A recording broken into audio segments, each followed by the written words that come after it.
Hello, everyone, and welcome back to the Three Truths Method. Again, this is being hosted on the Whole Health Network. And I just want to thank you again for joining me today to discuss the nature of the ego construct. You'll find in the description links to my webpage, my Instagram, Facebook. If you're able to donate towards these videos or towards these classes, there's a link for PayPal by which you can donate. The minimum suggested donation is $10 if you can afford it. If not, please feel free to consider this class gratis. I just want to get this information out there. So at the end of our last class, I had to rush a bit the meditation because I was running out of time. But I would like to begin this class with just a quick review about our meditation practices and how we go about preparing for meditation. And then we're going to do a simple, brief 7 breath count meditation to start the class before we begin the talking portion. So if you remember from the last class, what we're going to do is we're going to be sitting in a firm but relaxed position. So that can be in a chair, sitting down, as long as you're upright, your neck is straight, your jaw, mouth are relaxed, your head is not tilted too far back or too far forward. You can have your knees out in front of you or crossed in front of you. In my case, I'm using bolsters to lean my hips a little bit forward so my legs are a little bit below my hip line. That helps a lot for me because I have a little bit of tight hips. So let's begin just by finding that comfortable position. So just, maybe move your shoulders a little bit, relax your back, begin to sort of try to stack the vertebra, one on top of the other, and bring yourself into this upright, firm, relaxed position. And then I want you to close your eyes. Begin to still your body and begin to still your mind gently. And just bring yourself into a state of open attention where there are no intentional thoughts. We're just beginning to bring calmness into the mind, a softening of the eyebrows, a softening of the face, allowing the breath to start to come just in a natural rhythm.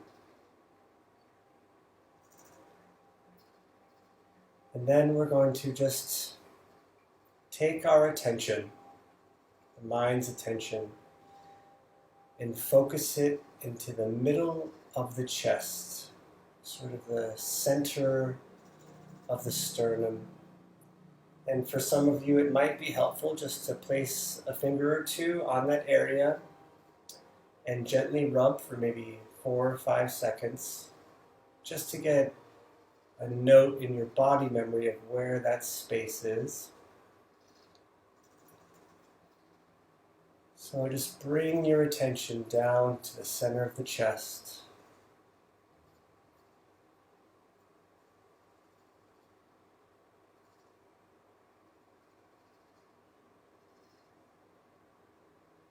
Stay here for just a moment.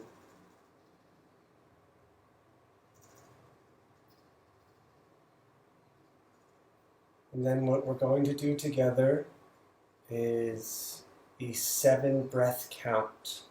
And we're going to count to 14 breaths. So if you remember, we begin the series of a single inhale and exhale.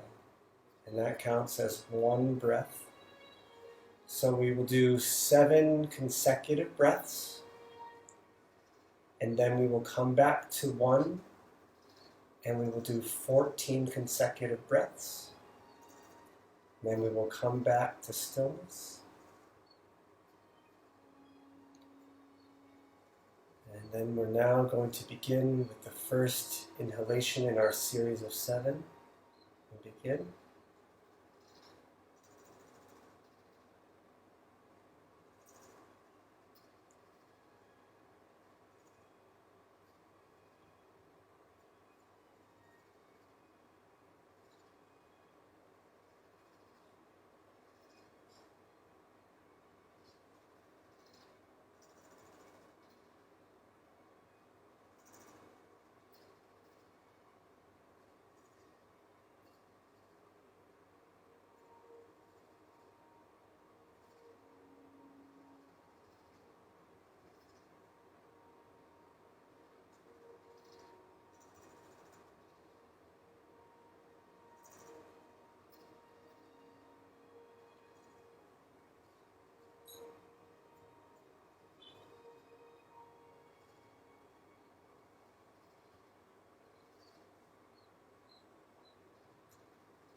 After you've completed the first round of 7, we're going to come back to 1 and count to 14 breaths, slowing the mind.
Now completing the 14th breath,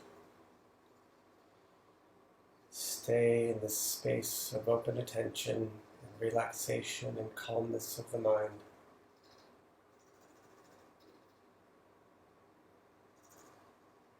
And again, bring your fingertips to the center of the chest. And just for a few seconds, rubbing that center point just to create a body awareness of that space.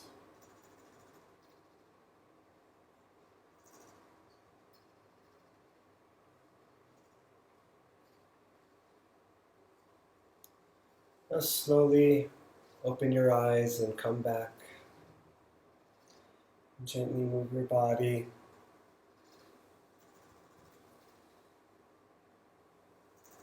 Wonderful. All right. Now, I wanted to open this class from that space because the topic today is going to be a bit difficult for some. It is a contentious topic, and for many people it can create quite a bit of discomfort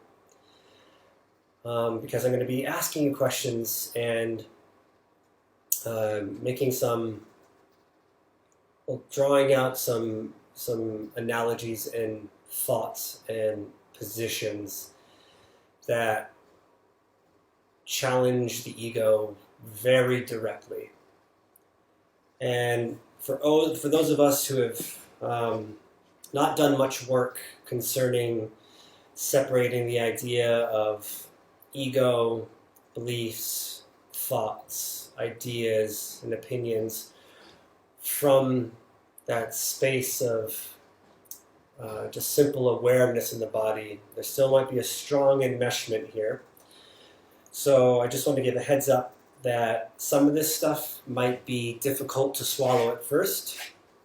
All I ask from anybody is an open mind and having humility and keeping an awareness that claiming to know anything is a dangerous game. So what we're going to start to do is, well, by again describing to you the ego construct. What is the ego construct? So in the last class, I described it as this series and scaffolding, I would say, of toothpicks. And each one of these toothpicks represents a belief, an experience, a trauma, teaching, ideas you've had, authors you've read, friends, your upbringing, all of the little pieces that you've collected over time since you became self-aware that have become the ego structure and the vehicle by which you enter into the seeming world.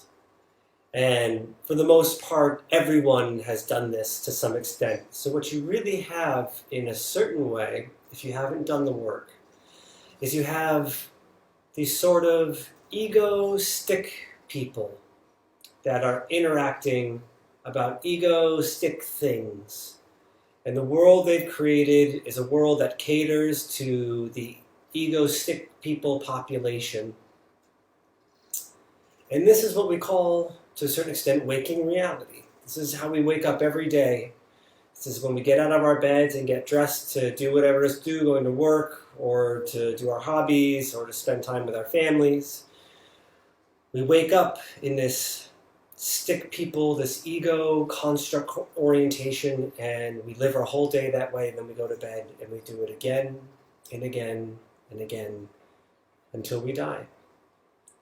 And very rarely does anything externally occur that just on its own can challenge and even disrupt that ego structure. That ego structure, despite its weak foundation, meaning these little sticks, and I imagine them like toothpicks, we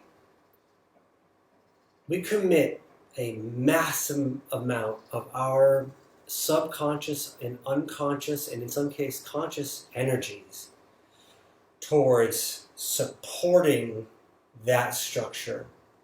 So, example, when they say, when you eat a large meal, somewhere between 50 to 65% of your body's available energy resources are going towards digestion. And that is why we tend to feel lethargic after we've eaten a large meal. Well, in the same way, the absolute truth in the center of our being, this no thingness, but this all-pervasive sense of I, is taxed or overlaid to a certain extent by this ego construct. And the amount of energy that of our subconscious energy that we use to maintain that ego construct is energy that we're not putting towards awareness. Energy that we're not putting towards the opportunities that we're given in a day to really see clearly about ourselves and the world that we live in. Well, Joseph, what is the ego construct? What is it actually? Why is it there? How did we get it? Was it given to me? Did I build it myself without knowing? And for that, I get to draw on an interesting class that I took when I was in university. And this was a class on the philosophy of human nature. That was the name of the class. And we studied several different authors. And unfortunately, the example I'm going to give, I cannot recall the author's name. So this is not my own work, but this is something that I learned, and I found it to be very applicable to this method, because it helps us give a starting point about where the path of actual awareness and where the path of ego construct split, and how we ended up moving down this ego construct path. What was that point? So the author made a proposition, and what he said was that one of the major differences between human beings and animals is that human beings are born with zero survival instincts.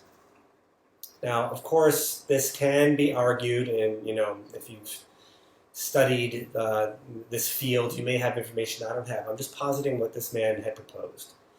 So his concept was that human beings are utterly helpless and absolutely without survival instinct. So someone gave an example, well, what about baby birds? They can't fly, they can't defend themselves.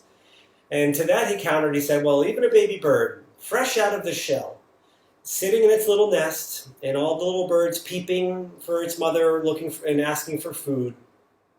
In certain cases, there is a bird call that the mother will produce that when the baby birds hear, they'll immediately be silent because there's a predator present. So that's one example of a simple survival instinct. Some people say that the suckling instinct of breastfeeding for a baby is a survival instinct, and I would say that is more like a involuntary muscular action as opposed to, say, a survival instinct, because a baby just going without a breast available, it won't survive because of that. So let's just give him that. Let's just give him that human beings are born without survival instincts. Now, in cognitive development, there's these several stages in infancy of large growth periods. So you have a newborn baby, and you have a baby that is a month old, you have a baby that's 2 months old, 3 months old, and you see there's a lot of growth that happens in these early stages of infancy. Well, he proposes that in the very early stages of infancy, a baby is so reliant on the mother, so when it's got a dirty diaper, when it's hungry, when it's uncomfortable, or when it's hurt, it cries out, the mother appears, and the baby's given comfort, food or comfort. And so this relationship of calling and receiving becomes, in this very tiny infant brain, becomes not only a dependency, but a presumption, and a fundamental presumption that in actuality, the mother and the baby, as far as the baby's awareness is even concerned, the mother and the baby are not separate entities. As far as the baby's able, and this is from studies that have been done, as far as the baby's cognition is concerned, it is claimed, or can be claimed, that at a certain point in infancy, the baby cannot distinguish between itself and the mother. And in which case, we're going to call this between itself and the other. So there's this moment in every human being's development, early development, where the baby will cry out, and the mother, or whoever the caretaker is, won't come or doesn't come at the call. And there is this break that occurs in the psyche. And I call it, in sort of in a jesting sense, this I consider to be what I would call the original sin. And this is where this eureka, and maybe even not even a fully formed consciousness, but a eureka moment occurs where the baby realizes that its needs are not being met automatically, that there is something else. And that awareness of something else comes in the form of a rejection, in the sense that the baby cried out and its needs were not met. And on a literal level, if the needs or continued to not be met, that baby would die. And so that first rejection creates, to a certain extent, the awareness of the fight or flight or freeze instinct, if you would say, or behavior, where that is the first rejection, and that rejection creates a fear of death response inside of an infant. Now, if you think of the intensity of the impact of that understanding, it begins to explain so much about the development of the ego construct in the being. So there's something that happens, and this is I think fairly common in humanity. The experience of rejection, when we are vulnerable to someone exterior and we are either rebuffed, ridiculed, or ignored, rejected in some way. If you see in yourself and in others how strong that rejection response is, you see that people, sometimes they go nuts. There's so much intensity in the feeling of being rejected. They lash out, yell or scream or implode and go into a deep depression and feel worthless and unworthy. And there's this strange intensity about rejection. Like, someone said no to you, like, who cares?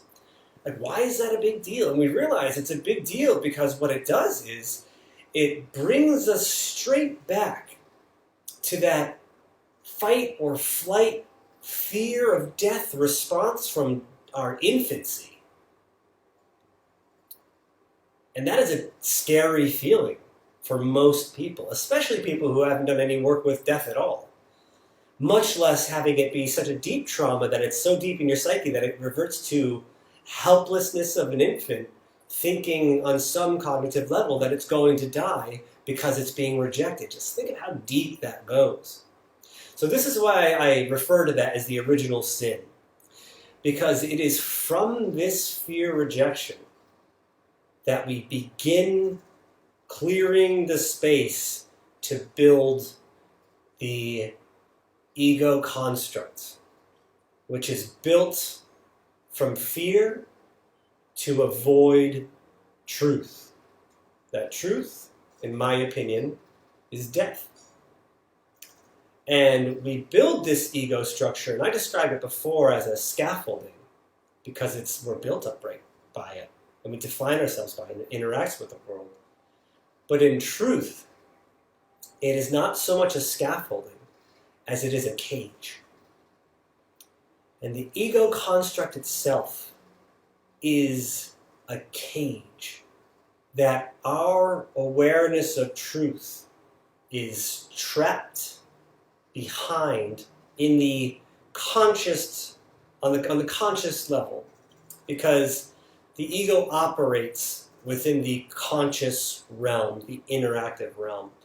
We have awareness of, let's say, that ultimate truth, that thing beyond form, in our own being, in moments of great awe, for example, or deep grief or sadness. There's something there that is touched that is not a cognitive process. It's deeper.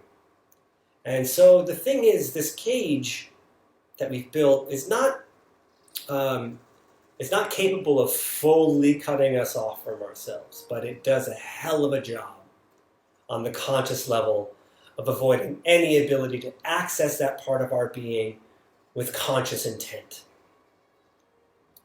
And this manifests in a multitude of ways.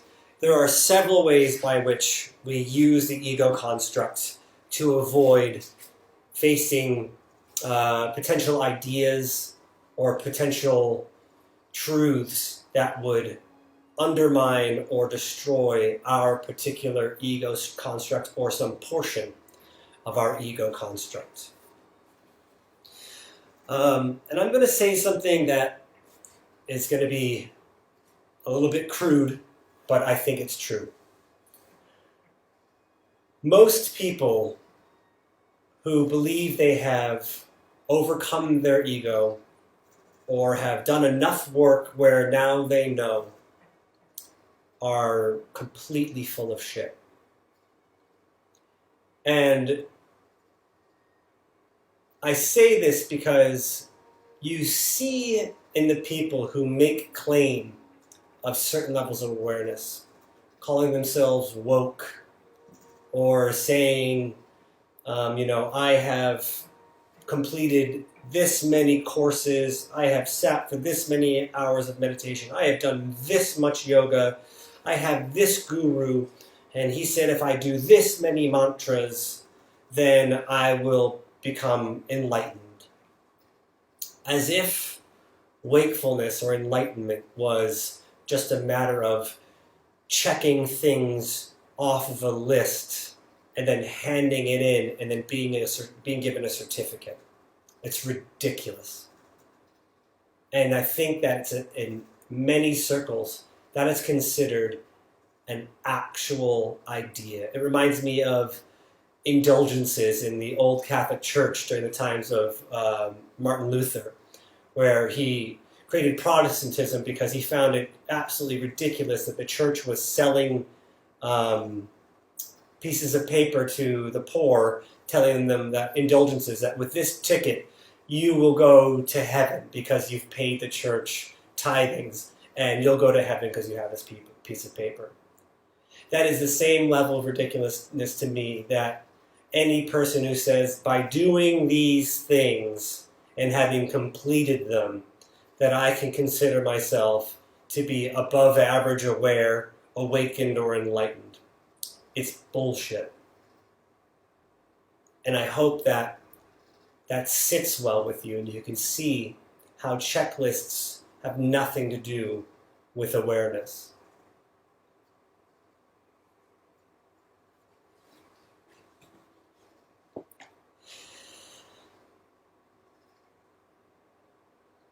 So, the ego construct. How do we begin to tackle this beast?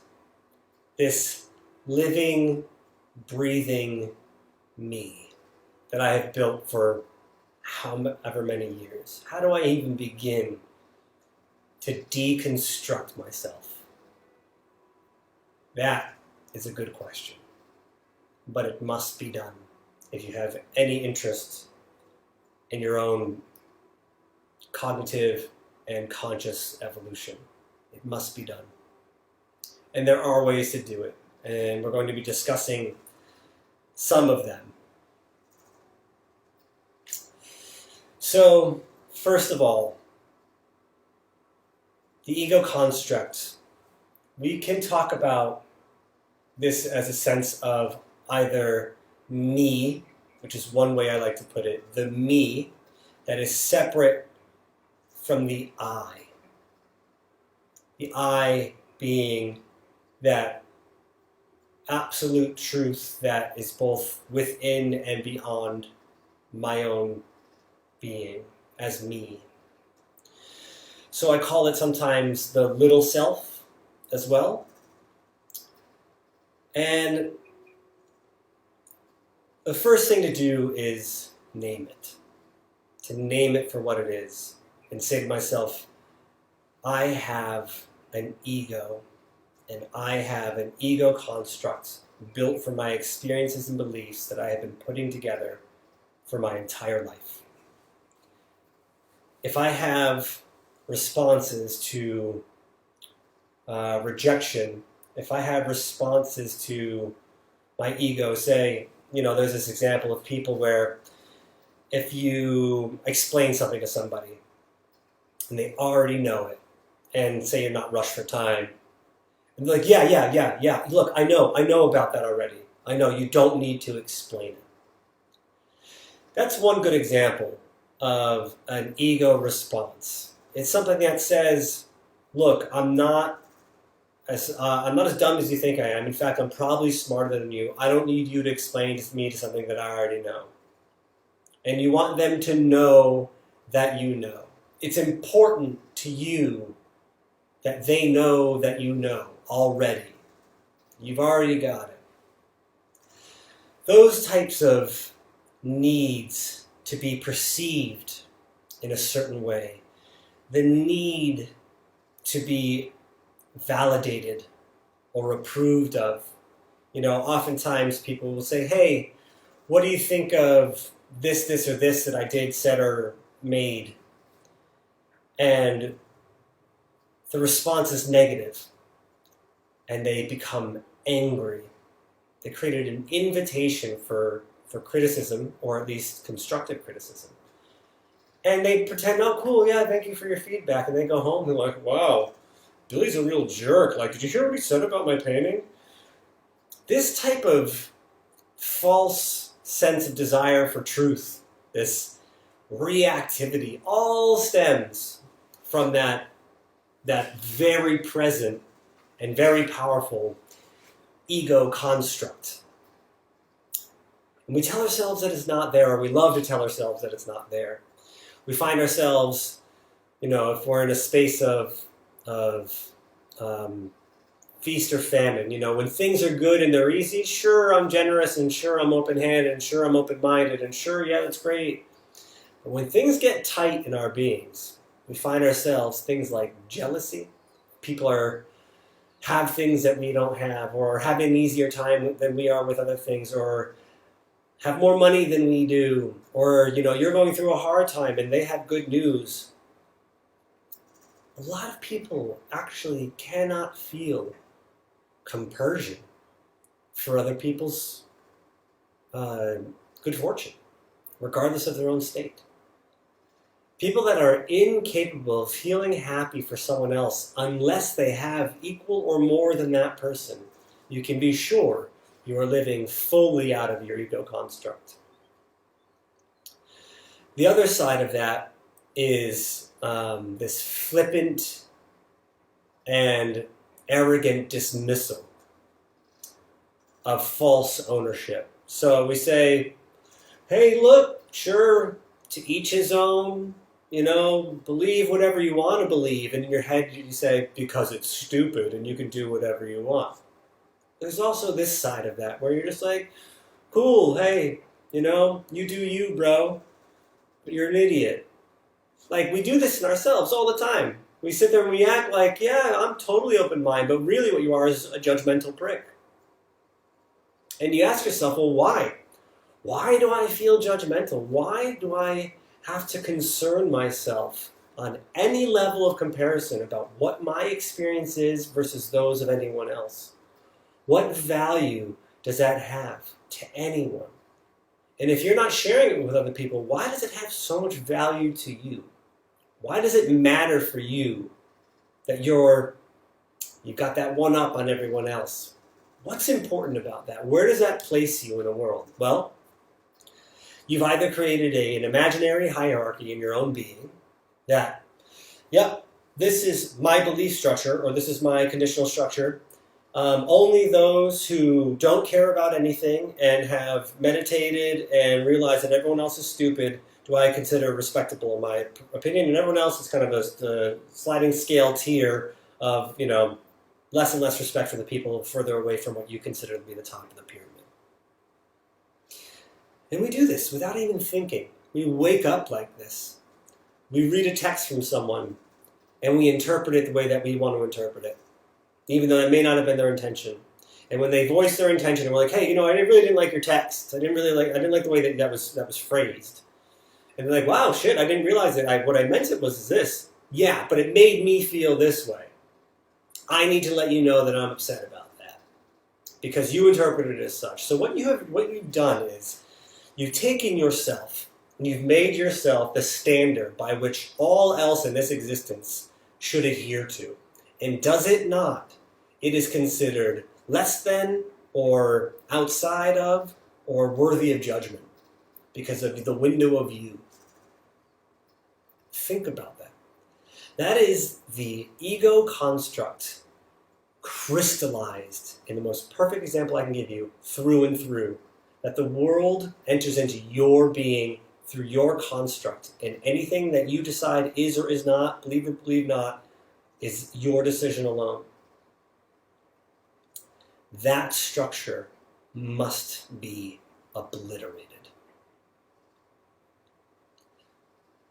So now we've named it. Well, and this is what I call the ego structure, or another way to put it is the trauma of me, or the trauma of the little self. It is childlike in its need to thrive, and it can only thrive by being fed. And we feed it by allowing it to lead our consciousness.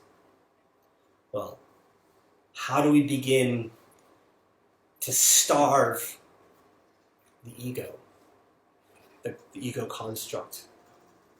How do we begin to take its tools away? How do we take its access into our world away? How do we begin to deconstruct it and dismantle it, and also in a way that it doesn't quite notice? I know that sounds strange. How do we dismantle the ego in a way that it's not quite aware that it's happening? Well, one of the most effective tools when we want to talk about dismantling the ego is death. Now, I have a talk that's dedicated specifically to death, but we're going to talk about it here in a small way.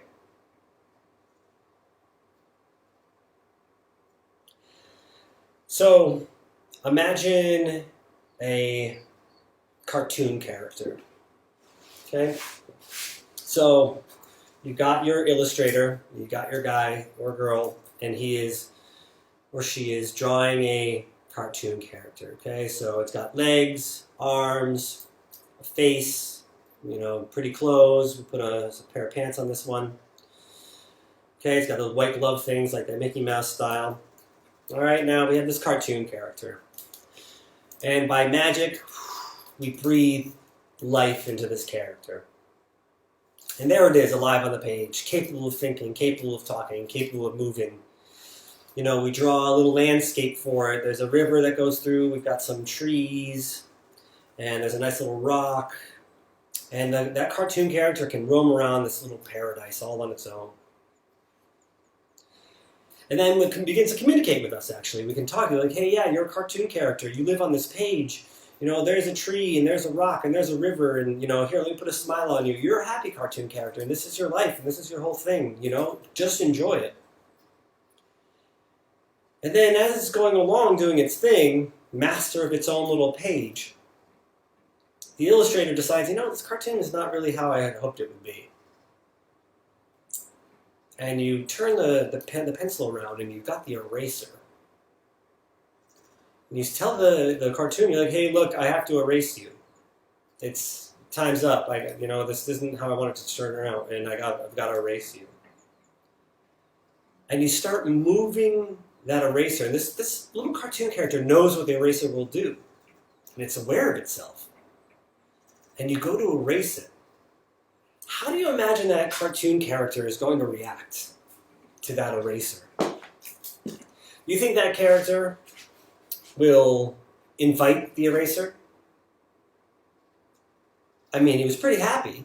He had his river, his tree, his rock, smile on his face, nice clothes, white gloves. He was running around, had his own little world of page. Do you imagine that there would be an invitation to be erased? I don't presume so. Well, the truth is, the ego is just like that cartoon character. And the likelihood is if I started to try to erase that cartoon character, it would scream and run and try to escape in a panicking fear for the loss of its own existence. If it were, the self-aware cartoon character. Our ego is capable of screaming, running, hiding, and dissembling to degrees that you can barely imagine how capable it is. It is incredibly capable of fooling us into believing that it exists, that it's true, that it's a real thing. So, death is one of our greatest allies because twofold. One, we know that physical death is inevitable. We are all going to die one day. This is a massive gift in the toolbox for deconstructing the ego. So, well, this will be another talk for another day, but we're going to talk about how to incorporate death into our beings and what it means to face death on more than just the physical level. Now, I told you in the last class that we cannot kill the ego, but we're going to call it that for now because the truth is the ego's pulse needs to stop to a degree that if it's resuscitated as a tool. So let me take a look here and to see how best to move forward because there are many tools and I'm realizing these classes are going more quickly than I sort of imagined. I'm going to discuss the mirror practice. This is a simple one because it's not a meditation and it's not a deep tool. It's a simple thing that you can do. Next time you get a chance, I want you to stand and look in a mirror. I want you to look, pull this a little bit closer.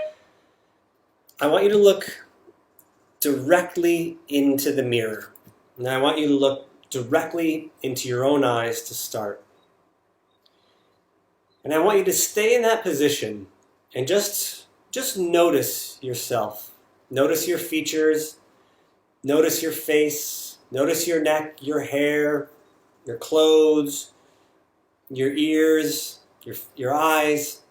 Just notice them all with no attachment, just looking at them. Don't say, oh, I wish I had fewer blemishes. Oh, I need a haircut. Oh, look, nose hair. Oh, are my ears too big? I want you to suspend that ordinary thinking. And I just want you to look into the mirror and look directly into the blacks of your own eyes.